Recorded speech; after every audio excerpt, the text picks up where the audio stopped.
Greetings, ladies and gentlefish, and welcome to this review of the M4A3E8, i.e. the Sherman Easy 8, Tier 6 American medium tank. Before I start this review, I should point out my own opinion of this because, well, I rebought this tank specifically because I remembered it being good fun. And I haven't been disappointed, so expect this review to be fairly positive. Okay, so what do we have with this thing? Well, historically, hopefully you all know the Sherman was one of the most widely produced tanks in history. It was the machine that the Americans adopted as their medium tank, their main tank, to the extent that if you look in the literature, the Americans will just refer to this as the medium, or the M4, or something like that. This just became... if someone said the medium tank, they were referring to the Sherman. Originally it was produced with the 75mm M3 gun from the M3 Lee, and this served the tank reasonably well. You know, it had a good high explosive round for taking out machine gun emplacements, artillery emplacements, or whatever. But of course the gun was a little bit lacking against some of the more recent German armour. As time progressed, they upgraded the tanks, and ultimately there was a design put forward to replace the Sherman, the T20 medium tank. In the end, the T20 was not adopted, and instead some of the ideas from the T20 were incorporated into the Sherman. And this led to the development of such models as the Easy 8. And essentially, this is an M4 Sherman with slightly better armour and a better gun. This is, these were some of the first production models of the Sherman to get the 76mm gun, which would be more effective against German armour, essentially. And so that's basically what you get with this tank. You get a Sherman tank with a 76mm gun at Tier 6. Should also quickly point out, the Americans didn't call these Shermans, as I said, they called them mediums. The name Sherman was given to it by the Brits, who adopted this. I mean, this tank was widely exported, especially under the Lend-Lease agreement, so the Brits called this the Sherman, and the American press, needing a good name so that they could try and, rouse some sort of patriotism in their readers, and in the American populace, just adopted the name, and the name kind of stuck. It's the same with a lot of these American tanks. The name that's given to them was not the American name, it was the British name that was adopted by the American press. Anyway, what do you get with this thing in game? Well, you have 750 hit points, which is very average, very standard, and you're probably going to hear me say that quite a lot. 30-ton tank with a 520 horsepower engine, giving it 17 horsepower per ton specific power, which is nice. Top speed of 48 kilometers an hour, which is not bad, but it's not spectacular. Traverse speed of 40 degrees a second, which is fairly nice. The armour I will go into more detail in a bit, but just suffice to say the armour is not fantastic. You might get the odd bounce here or there, but don't rely on it. The gun I'll talk about more in a moment.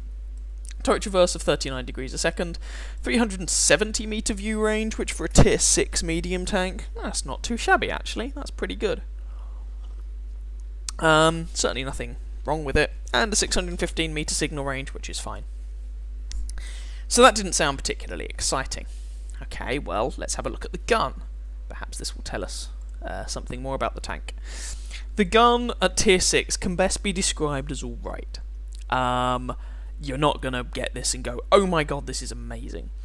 18.2 closest damn rounds a minute is very, very high. This gun fires very quickly. 128mm of penetration, however, is on the low side. It's down there with the Type 58 and the A43. I mean, this is some of the lowest penetration you get on a Tier 6 medium tank, and some people struggle with it as a result. 177 penetration if you're going to fire APCR, 115 average damage, and the HE rounds is nothing special, 185 damage, 38 pen. Dispersion at 100 meters is 0.4, which is pretty damn terrible. Aiming time is 2.3 seconds, which is okay. The gun is, well, it gets the job done, and that's about the best thing you can say about it. It's not fantastic. Alright, well so far this doesn't seem a particularly spectacular tank. Why did I bother rebuying it? What's good about it? Well, there's a few things you have to bear in mind with this thing. But before we get onto that, I guess let's just have a quick look at the grind. So, you're going up the American medium line, doobie-doobie-doo, you have the T2 medium tank. which is alright. It's nothing that special, but it's okay. M2 Medium has the option to mount a 75mm howitzer, which could be good fun, or a 37mm regular anti-tank gun. M3 Lee is generally by most considered to be pretty damn terrible, but, you know, it actually has quite a good gun for a tier 4 tank. It plays more like a tank destroyer. Then you get the Sherman, the M4 Sherman at tier 5. I wasn't a huge fan of it when I played it. I think I might go back to it and play it again, because I think I might enjoy it. You then have an option of 2 different ways to go. Which way do you want to go? Well, you can either go through the Sherman Jumbo to the T20, or you can go via the E8. If you're trying to get on the American medium line, I would highly recommend going via the Easy 8, because it's just more a similar playstyle. The Jumbo plays more like a pocket heavy tank. So then you get to the E8, and then you're faced with these modules. Which ones do you already have? Which ones don't you? Well, the intermediate engine you'll have from the M4 Sherman, from its predecessor. This engine, the Ford GAA, however, you have to unlock on this tank. The radio you will have from this tank's predecessor. You will have these guns from its predecessor. So your stock Sherman will look like, well, your stock Easy 8, your stock Easy 8, stock suspension, second engine, top radio, your gun of choice, I recommend the 76mm. Where should you go from there? Well, this gun is good enough to for a while, so I wouldn't prioritise it. You probably want to prioritise your engine and suspension to increase your mobility, then get the turret, then get the top gun. That would be what I would say. Okay, so that's the grind. Still haven't highlighted why I rebought this tank and why I think this is a good tank. And I do think it is a good tank, having rebought it. Okay, so a few things to note about the Sherman Easy 8. Firstly, the mobility stats, and I think I'm probably going to mention this again in a bit, but the mobility stats, they may not look fantastic, but this tank has very nice ground resistances. It has lovely mobility soft stats, meaning that, well, actually, you do see that decent horsepower to ton ratio. Some tanks have an amazing horsepower to ton ratio. You don't really experience that because the suspension stats are horrific, and they're stats that are not shown in game. On this tank, the suspension stats are actually pretty good. They're above average, certainly. So actually, this is a pretty damn mobile machine. Its top speed limit isn't the best, but it turns well, it accelerates well, it generally moves well. Secondly, the gun soft stats are very good. They're excellent. So again, you may look at the gun and go, well, that's decidedly underwhelming. You can't really say anything good about that. Well, no, it's not the best gun in the world, but it is reliable. It behaves as it looks that it behaves. Because the soft stats are so good, this thing is excellent at firing on the move, which is great because it's very mobile and will have to put shots into people's flanks a lot of the time in order to penetrate them. The next thing that's good about this tank that you do not see in the garage is the 12, yes, that's right, 12 degrees of gun depression. This thing is like a tier 6 Comet. Your armour isn't great, but you can bounce the odd shot off your turret. Your gun is adequate. You're not going to say it's fantastic, but it's adequate. And you get 12 degrees of gun depression, so you can really move around, use those ridge lines, pop up from slightly unexpected places, expose a minimal amount of your tank, and just pump shot after shot after shot into your opponent. The last thing that really stands out as being excellent with this tank, we'll get onto in just a second.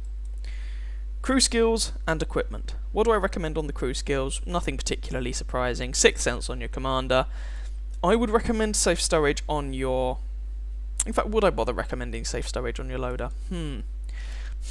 I guess it makes sure you can maintain that high rate of fire, but I haven't really had much in the way of ammo rack problems with this tank, so I might actually change safe storage for something else.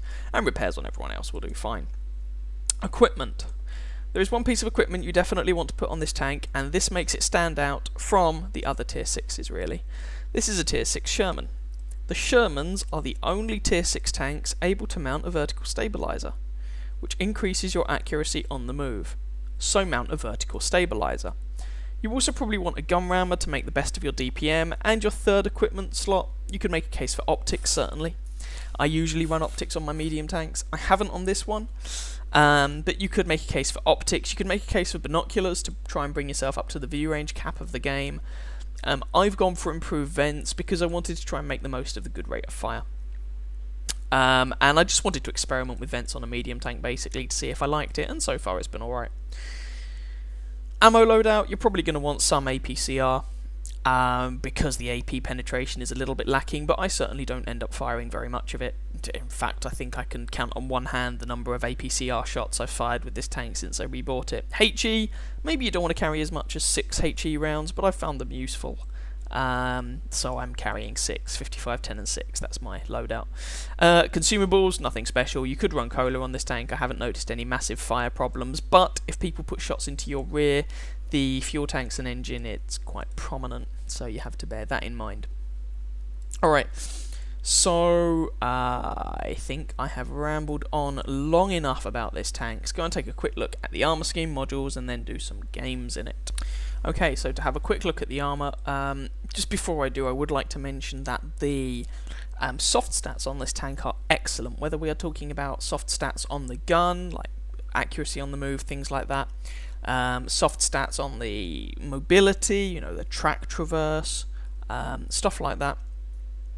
They are excellent, better than the average tier 6 medium tank. Gun depression is 12 degrees, which is absolutely phenomenal. Gun elevation is 25 degrees, which is perfectly fine. So the soft stats on this tank are fantastic. Having a look at the armor profile, well, it's not such a good story. Rear armor, trash. I mean, frankly, you could penetrate the rear of this tank with, if you were a little bit lucky, 75mm high explosive, but certainly 85mm HE shouldn't have any massive problems with the back of the hull.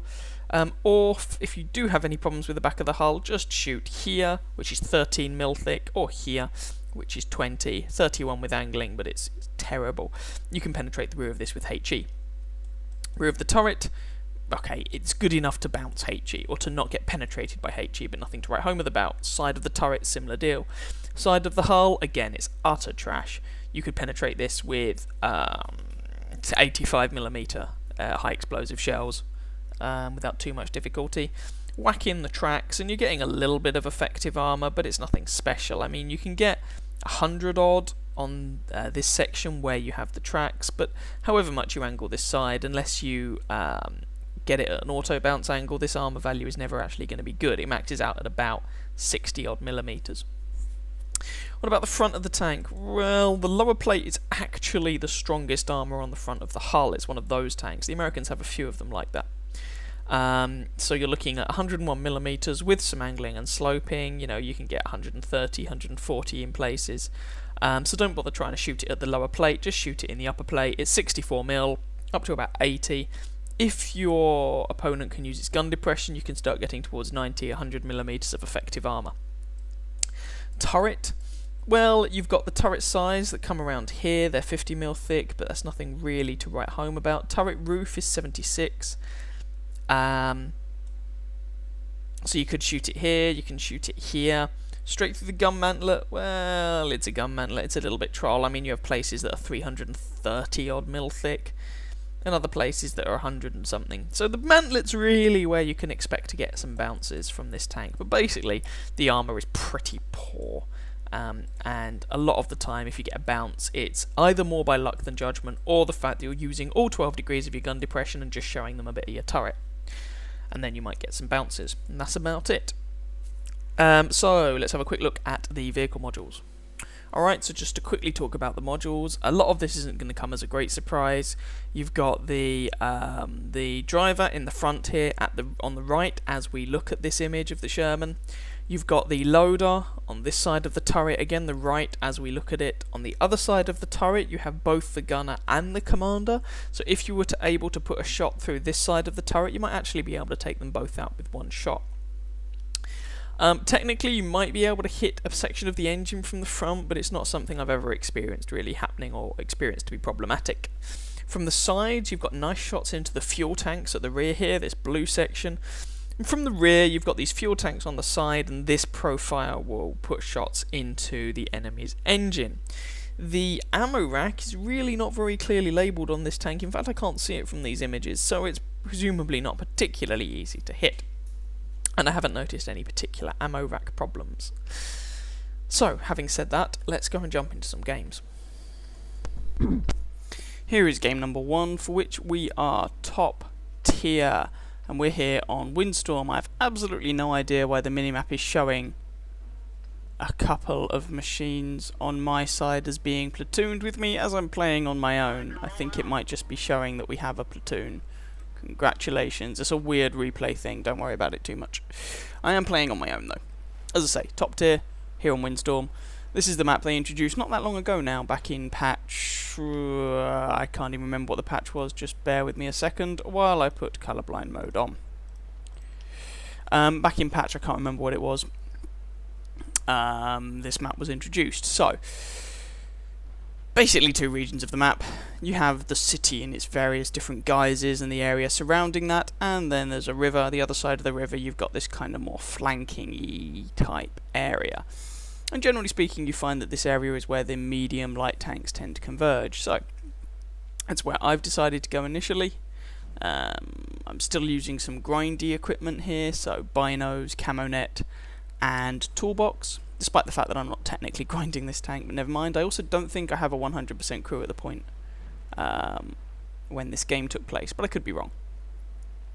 So I'm just switching over the river here because I don't have any immediate shots on anybody, and if there are any opponents who decide to push up this side, this position should allow me to get some shots on them. Now there's a light tank that just crossed the river, that Chaffee, who I could have got shots on if I'd noticed him a bit sooner. But I didn't, and I may still be able to get some fire on him anyway. We shall see. No, he's behind a thingy. Never mind.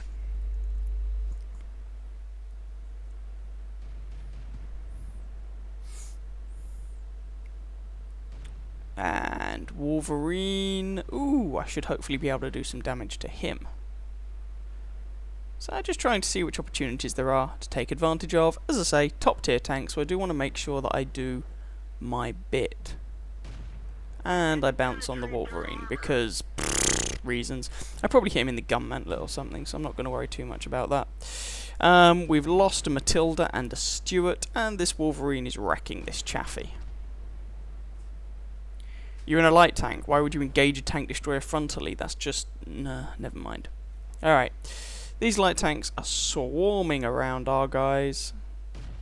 Managed to get a little bit lucky and polish off that Leopard. Swing round. Judging by the aim time on this gun, I really don't think I have a 100% crew, but as I say, I could be wrong. One shot into the Chaffee, a second shot into that Chaffee. Third, and you can see the rate of fire on this gun is very nice indeed. And end up bouncing on the T-34. That shot misses. But now T-34 is concentrating on someone else. That's a crit. Track him. And I'm taking fire from behind. It's that Wolverine from earlier on. Polish him off and back to the T-34.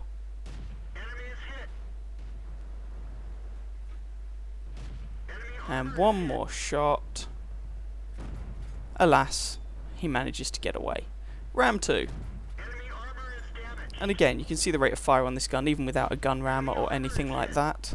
T-34 is down. And so's the Ram 2. And in that reasonably short space of time, we've managed to rack up 3 kills and lay down a very respectable amount of damage. So, A20 and a KV-85, and Chaffee is behind me. Now, that Chaffee needs to run away. If that Chaffee doesn't run away, I'm going to wreck him. Oh god, he has an SU-100 friend. We need to be very careful here. This is rather dangerous. I think he's using the 100mm gun or the 85, which means it will probably take him another 2 shots to take me out. Try and track him there.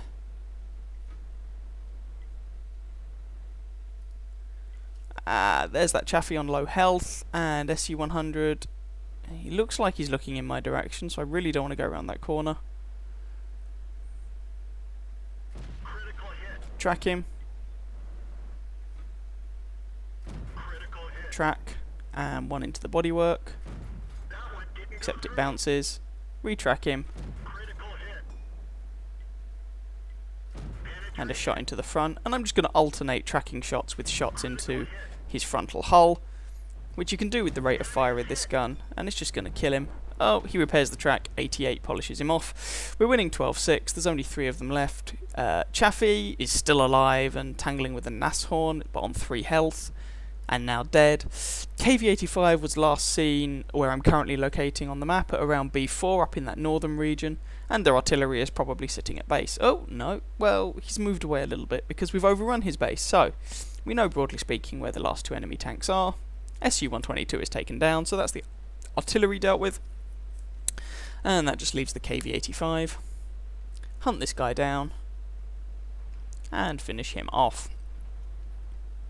Just going to speed this along a little bit. There we go, there's the KV-85.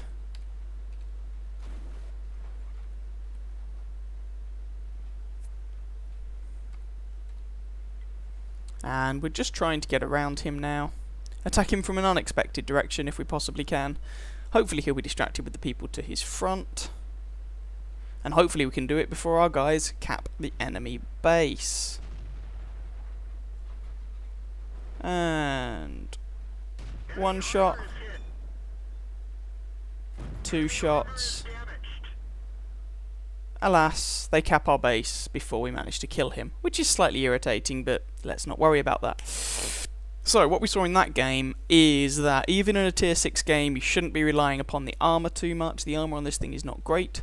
The mobility is fairly good, the gun depression is nice, but you really saw that rate of fire of the gun at work, especially when we were fighting that Su-100, where we were just able to alternate shots into his track and his hull, making sure he stayed tracked there unless he used a repair kit, and also doing damage to him in the process. Have a look at the post-battle results, then we'll jump into a game with decidedly less friendly matchmaking.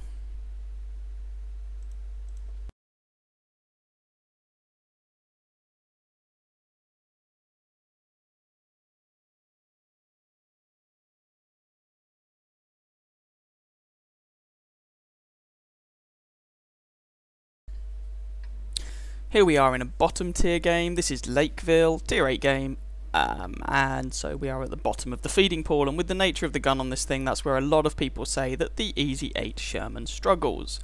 And I can see what they're trying to get at, but I must admit, I tend to find that, you know, this is perfectly capable machine even in a tier 8 game. Certainly capable of being opportunistic, and still doing damage and achieving things even when bottom tier, which is what you want in a machine. Again, we're using camo net binos and toolbox in this particular game. So initially we're just going to go down the centre here. I was pondering going up and acting as scout, but it looks like our light tanks want to do that. Must admit, I think our bulldog is being rather too aggressive. This is the best matchmaking that tank sees, and the way he's playing it, well, he might take quite a lot of damage early on. I don't know. Maybe I'm wrong. Maybe he'll be fine. There's an enemy E25 that's decided to rush up here, and those E25s are platooned. You get a shot into one of them, and then he dies.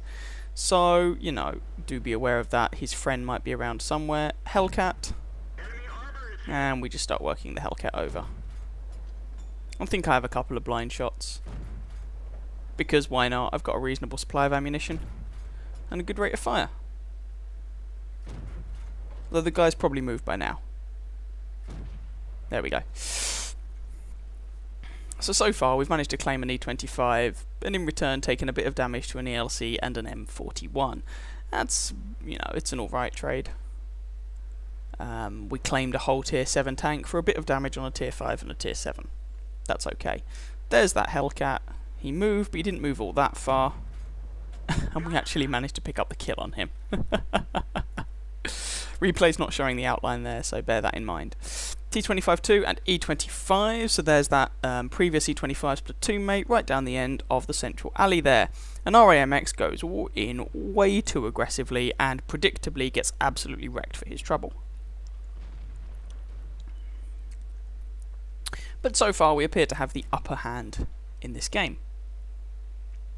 And I'm just seeing, as our heavy tanks push through, if they're going to spot anyone on whom I can gain shots. There's an AMX 1375. But I mean, bear in mind, the accuracy on this gun is bad. Let's not, you know, let's not beat bones around this. It's a very inaccurate gun. And so shots at this sort of range are speculative, put it that way. But I just managed to kill that Hellcat, and you have a good enough rate of fire. We managed to track that AMX. Have a good enough rate of fire that you can just keep plying the shots in, and you know, throw enough dog do at the fan and some of it will stick. That should be at the wall, never mind. And you can see here that, okay, we're not hitting with every shot, but we managed to track the AMX, put some damage in, and eventually pick up the kill on him. So that's not too shabby. Now, they appear to be pushing quite a few tanks through the valley area, which is, generally speaking, not a particularly good idea. But they're doing it nonetheless. We're currently winning 5 kills to 2. So they are in danger of actually successfully pushing through the valley, as we don't have any tank destroyers there. You'll actually notice if you look at the team composition, our team did not start off with any TDs. Actually meaning that the valley push is, well, in my opinion, still not an especially good idea, but it's not as monstrously a bad idea as it would have been in most situations. Having said that, they have now lost their Tiger 2, leaving the scoreline 6-2, 6-3 as we lose our T-43, and we are all over their base. So the pressure is very definitely on the enemy team to, you know, come back and dissuade us from our notions of capturing their base and killing them.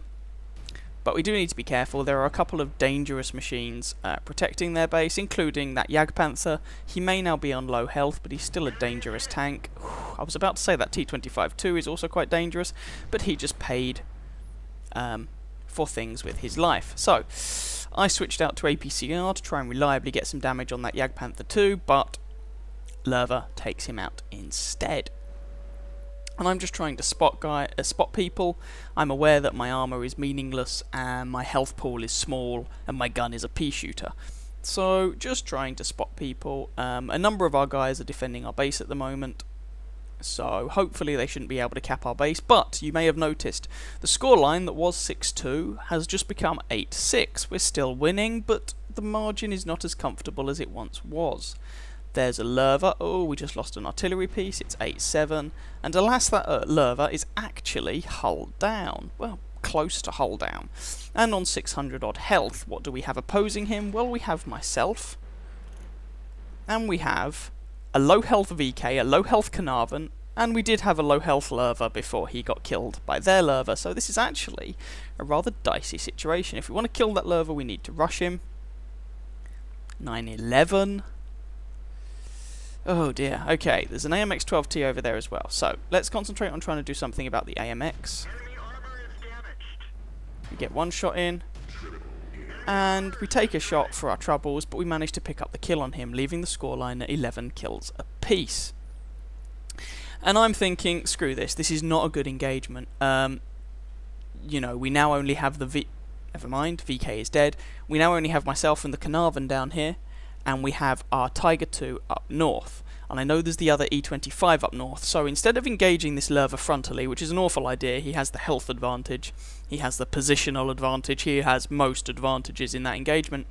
Rather than doing that, I'm going to go and help out this Tiger 2. An E25 can run rings around a Tiger 2 all bleeding day and, you know, really drag this game out. However, if the Tiger 2 has some assistance, especially some assistance with a bit more mobility, we should be able to take this E25 down. Now, E25 is still dangerous, but this particular guy is on less than 200 health, so 2 shots from me should polish him off, or 1 shot from the Tiger. Our Carnarvon is engaging his brain, which is always nice to see, and deciding that as he's the only one there, he's just going to stay alive. He's going to concentrate on not dying, and making sure that this Lerva has a tricky time of it. And so, well played to him. Meanwhile, I go round and polish off that E25. They've got 2 artillery remaining, so I repair my track there, because I really don't want to be sat around for 7, 8, 9 seconds waiting for my track to repair when artillery can be going, tasty. That just does not seem like a good plan. So, picked up our 4th kill. Remember, this is a tier 8 game. And now we're going to worry about dealing with their artillery and their Lerva. Lerva is still a dangerous machine, and I'm telling the Carnarvon to be patient and wait. Lerva is still a dangerous machine, but with people attacking him from both directions, hopefully he should find life considerably more difficult. So the Carnarvon's just hanging tight. He's waiting for us to get into position. I'm basically in position, but the Tiger is a bit slower, and I'm asking the Tiger to go first. Why? He's tier 8, I'm tier 6. He's a heavy tank, I'm a medium tank. I'm on just over half health. He's on all of his health, so he can take hits that I just can't hope to. So I'm just letting him go first.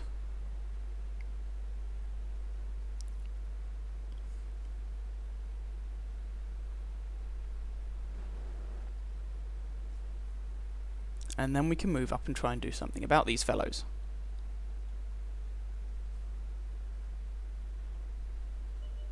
Alright, and we've found their artillery. There goes the Hummel, and I'm now putting shots into the GW Panther. I take a shot from the Lerva that takes out my engine. Managed to, I can't repair the engine because I repaired the track earlier on. Failed to kill the Lerva,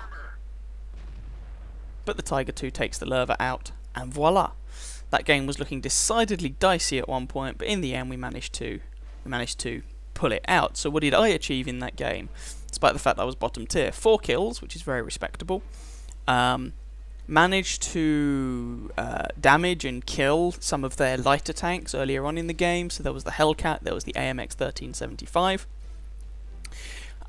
We managed to help our team with the push on the base, and then reposition in order to free up our full health Tiger II so that he could move down and wreck what was left of the enemy team.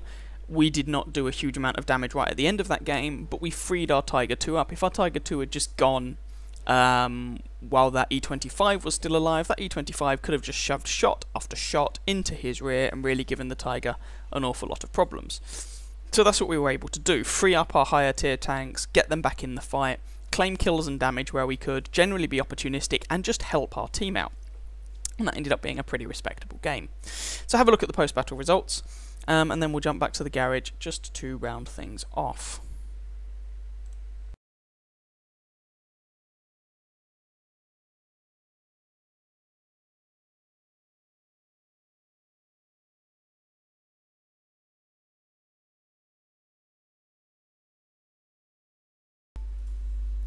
Okay, so to round this up, you guys know that I like this tank.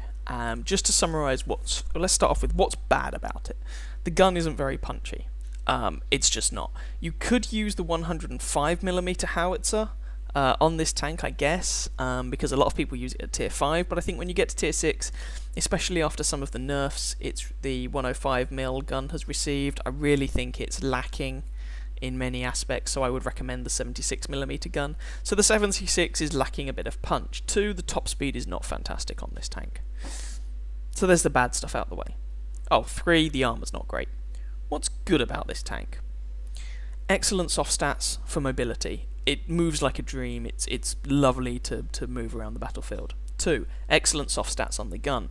The gun is actually a lot more reliable than you'd think it would be, just judging from the in-garage statistics. 3, this tank gets 12 degrees of gun depression, which is absolutely fantastic and plays a little bit like a tier 6 Comet. 4, this tank can mount a vertical stabilizer. The only other tanks at tier 6 that can do that, certainly the only other medium tanks, are the Sherman Jumbo and the Sherman Firefly. And they are different sorts of machines anyway, despite the fact that they're still Shermans. So, you know, I mean, this is... If you're interested in Sherman tanks, and if you're interested in medium tanks, this is one of those tanks that it plays very much like a medium tank. It is not, like the Firefly is more of a dedicated sniper, the Sherman is more of a pocket heavy tank. This is very much a medium tank, and I think it's absolutely fantastic, and I've had an awful lot of fun driving it. And also, it's a Sherman, and for some people that will be enough. Anyway, I've rambled on long enough. I hope you guys enjoyed that review, possibly even found it vaguely informative. If you did, please feel free to catch some of my other videos and or subscribe to my channel, and I wish you very happy hunting on that battlefield. Ciao ciao.